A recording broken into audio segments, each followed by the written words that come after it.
Drama serial मायरी की पिछले episode में दिखाया जाता है कि एनी की माँ अपने कमरे में रो रही होती है कि वहाँ फाखिर की माँ आ जाती है और उससे पूछती है कि क्या हुआ, तुम रो क्यों रही हो। जिस पर आयशा कहती है भाभी हबीब ने कहा है कि वो मुझे तलाक दे देंगे। जिस पर फाखिर की माँ कहती है ये क्या बोल रहा है, वो क्या उसका दिमाग खराब हो गया है, वो ऐसी बातें कर कैसे सकता है। आयशा कहती है पहले भी जिंदगी बर्बाद हो गई, अब जवान बच्चों के सामने वो मुझे तलाक दे देगा। भाभी मैं कहाँ जाऊंगी, इस औरत ने तो मेरी जिंदगी बर्बाद करके रख दी है। फिर एनी घर आ जाती है और अपनी अम्मी से कहती है कि आज मैं बहुत खुश हूँ और अगर मैं आपको अपनी खुशी बताऊं तो आप भी खुश हो जाएंगी। और एनी अपनी अम्मी को अपने रिजल्ट के बारे में बताती है तो एनी की माँ उसको कोई जवाब नहीं देती। जिस पर एनी कहती है कि मैं इतनी खुश हूँ, क्या आप खुश नहीं होंगी। तो एनी की माँ उसे रोते हुए कहती है कि सुनना चाहती हो, क्या हुआ, तुम्हारा बाप मुझे तलाक दे रहा है। जिस पर एनी परेशान हो जाती है और कहती है अम्मी ये आप क्या कह रही हैं, ऐसा नहीं हो सकता, अब्बा ऐसा नहीं कर सकते। उस पर एनी की माँ कहती है कहाँ जाऊंगी,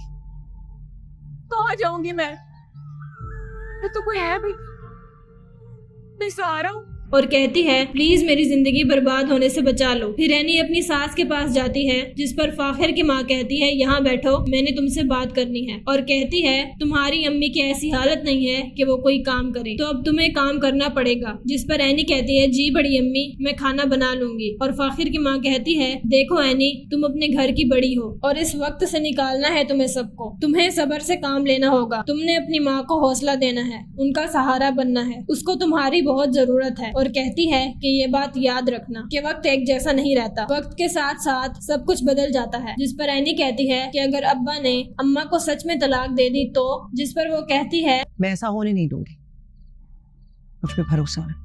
यही मैंने कहा है आयशा को, लेकिन वो नहीं समझ रही, बहुत डरी हुई है, तुम्हें उसको समझाना होगा। फाखिर की माँ एनी से उसके रिजल्ट के बारे में पूछती है जिस पर एनी कहती है बहुत अच्छा आया है। तो फाखिर की माँ उसको मुबारकबाद देती है और कहती है कि शुक्र है तुम्हारी पढ़ाई कंप्लीट हो गई है। जिस पर एनी कहती है कि नहीं अभी तो मेरी असल पढ़ाई रहती है। तो फाखिर की माँ कहती है देखो एनी घर के हालात तुम्हारे सामने हैं। फिर फाखिर घर आ जाता है और एनी को रोते हुए देखकर उसके पास जाता है और उससे पूछता है कि क्या हुआ, क्यों रो रही हो। और कहता है वजह तो बताओ, क्या हुआ है बताओ।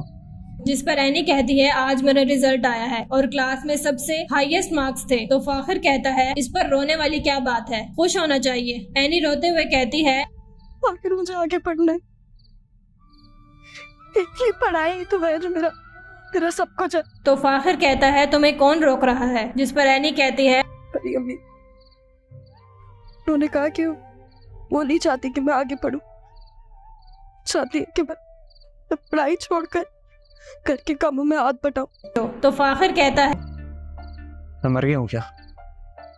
एनी कहती है कि कैसी बातें कर रहे हो। अगली सुबह फाखिर एनी को एडमिशन के लिए लेकर जाता है जिस पर उसकी मैम कहती हैं कि क्या एनी के घर वाले इजाजत देंगे कि वो आगे पढ़े। जिस पर फाखिर कहता है मैं इसका शौहर हूँ और मुझे लगता है कि इसको आगे पढ़ना चाहिए, तो कोई और क्या कहता है मुझे उससे फर्क नहीं पड़ता। एनी की मैम एनी से कहती है कि तुम बहुत खुश नसीब हो जो तुम्हें इतना सपोर्टिव हस्बैंड मिला है। जिस पर फाखिर कहता है कि मेरी आपसे बस एक ही रिक्वेस्ट है कि जब भी आपके पास वक्त हो आप एनी की स्टडी में मदद कर देना। जिस पर मैम कहती हैं कि फाखिर मुझे तुमसे मिलकर बहुत खुशी हुई कि तुम एनी के फ्यूचर के बारे में इतना सोचते हो।